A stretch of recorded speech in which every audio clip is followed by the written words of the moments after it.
All right, hello algebra fans. Today we're going to be working on some application problems with inequalities. All right, so a couple things you have to know. You guys already know how to start an application problem. The first thing you have to do, you really need to look at the question. So right here is the question. It says how many refills can they get? So you look at the question mark there. So right away, you know your variable r is going to be equal to the number of refills. Okay, you have to define the variable. That's actually worth 1 point. If you don't define the variable, you don't tell me what it is, you will not receive that 1 point. Okay, so let's look at the whole question. It says a movie theater charges $5 for the first bag of popcorn and 50 cents for each refill. Suppose Gio and 4 of his friends have $7 for popcorn. How many refills can they get? Now you may be able to figure this out just by doing multiplication or division to figure things out, but you need to set up an inequality problem to receive full credit. So this is the deal. This first bag of popcorn, this 5 right there, that's a fixed cost. It's always going to cost you $5 for your first bag of popcorn, and then you're going to receive an additional refill for 50 cents. So this 50 cents is 50 cents for each bag, or you can say per bag or per refill. Now this is actually a really key word here, because if it's going to be per, we always know that we're going to have a variable. This is going to be multiplication with the variable. You have to remember that. So a couple other things too. You have a maximum of $7. So you can spend up to $7.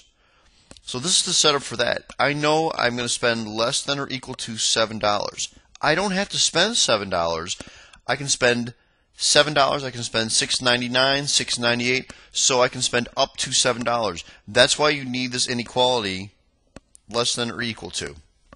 Okay, think about it. That's what this chapter is all about. It's about inequalities. So if you put equal to, you're going to lose a point because you don't have to spend $7. You have to spend up to $7.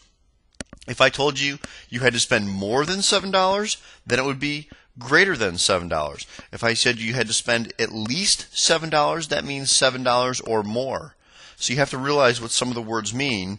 And in this case here, we're spending up to $7. So it's less than or equal to $7.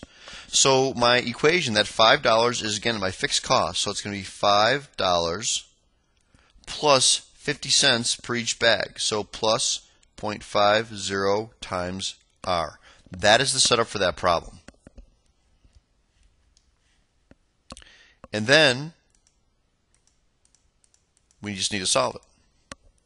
So we're going to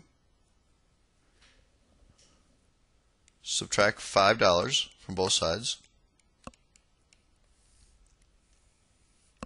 And we get 0.50 R is less than or equal to $2.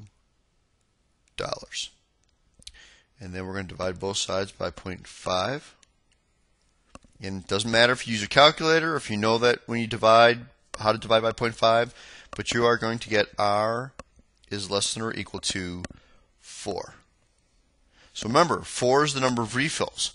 So if you tell me as an answer, so first of all, let's talk about that. We have 1 point for defining the variable. We have another point for coming up with the inequality.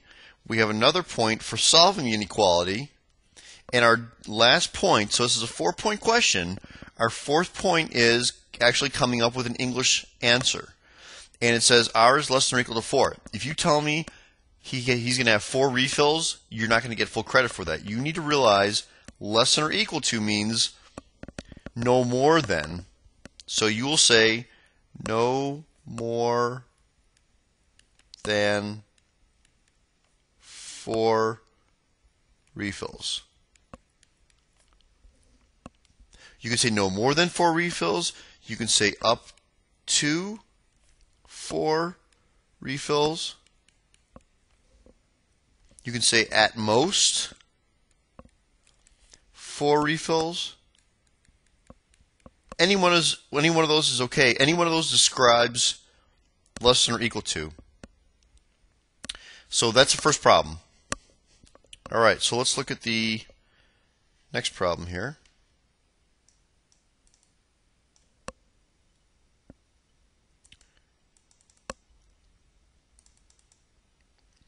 Okay, problem number 2. Sori is helping student council raise money for needy kids. They want to raise at least $2,500. It's a dance-a-thon and costs $4.15 per person. How many people must attend? Now there's no fixed cost here. It's literally $4.15. So let's look at some of the different things here. Even before we start, it says how many people must attend. So right away, I'm going to say P equals the number of people attending. And you want to raise, this is another key word here, you want to raise at least. So at least means greater than or equal to. So you can raise $2,500, you can raise $2,501, you can raise anything $2,500 or more. That's greater than or equal to. If I said at most, it would be less than or equal to. So again, you have to look at that word. So we're pulling a couple things off. We got our variable, we know our inequality sign. Many times, not always, the bigger number is going to be on the right hand side because that's kind of like what we use to set something equal to. And here's another key word, math fans, per. It's $4.15 per person. And we know that this means multiplication, or we're setting up an equation. So our equation is going to be 4.15 times P. So it's $4.15 times the number of people has to be greater than or equal to 2,500. That's the setup. So again, 1 point for defining the variable, 1 point for coming up with an equation. We have to solve it. So in this case here, we just divide by 4.15. And you are going to use your calculator. And you're going to get P is greater than or equal to 602.409. Now you can't have 0.409 people, and if you have to raise at least $2,500, so think about it. If I would actually, my answer, I would put down 602. 602 would not be quite $2,500 because I have to really have a little bit more, almost another half a person. Well, I can't have a half a person, so I actually bump this up to 603. That's really what my answer is. Now again, this is going to be another point right here. And the last point is say it in English. This just means, it says how many people must attend, and you're going to say at least 603 people. Okay? Or 603 people or more. However you want to say that, you have to say, somehow you have to describe that greater than or equal to. But that's probably the best way to say at least 603 people. Okay? All right. Let's try the next one.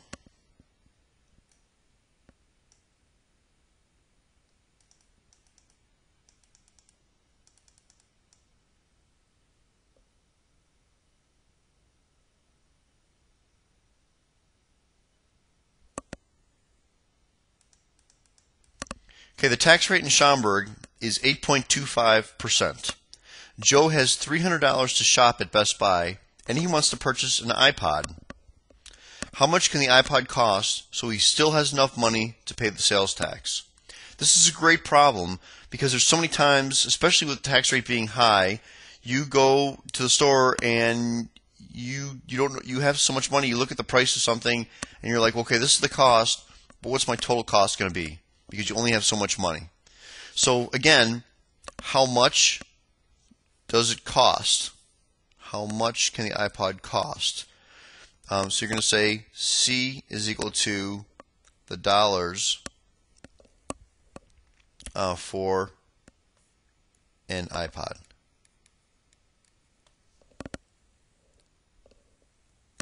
So the way you're going to set this up, it's going to be the cost of the iPod plus 8.25% of that iPod cost. So remember 8.25, you convert that as 0.082 5. That's what that is in decimal. So it's the cost. So if you think about it, it's like saying 1C, the 1 times the cost of the iPod, plus 0.0825 times the cost of the iPod has to be, and remember, he has $300.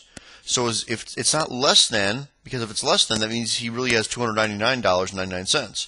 So it's going to be less than or equal to $300. That's a setup. If the tax rate was 10%, it would be plus 0.10C. All right, but this is pretty standard. This 1C here is pretty standard, and then this is the tax rate times C. Very standard. So when I add this together, this is just saying 1C plus 0.0825C, which is 1.0825C. And that's less than or equal to 300. Now you could use your calculator, but you really don't need your calculator when you're adding 1 and 0.0825. Okay, your next step, divide both sides by 1.0825. And of course, you're going to use your calculator, and you're going to get $277 rounded and 14 cents. Okay? So, again, 1 point for defining your variable, 1 point for coming up with an equation, 1 point for solving it correctly, and then your last point, of course, is writing it in English. So you can say the iPod costs up to $277.14. Notice I use the dollar sign. You have to have your units on there. So just think about it. That means it costs up to $277.14, and then you pay tax on it. That'll be $300. Okay, so up to 277, no more than 277.14. Either any one of those is correct as long as you describe what the inequality is. All right, and once again, if you say it costs $277.14, you're going to lose 1 point because it doesn't have to cost that.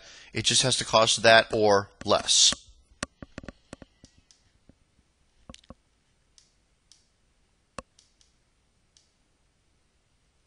Okay, our last example.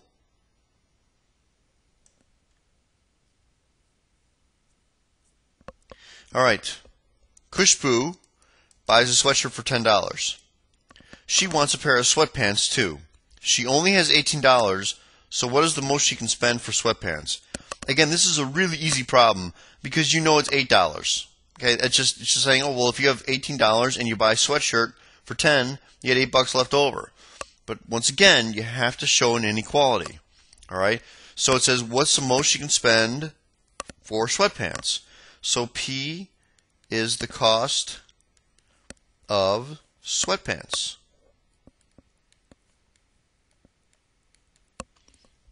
All right, and you can spend up to $18 because that's how much money Kushbu has.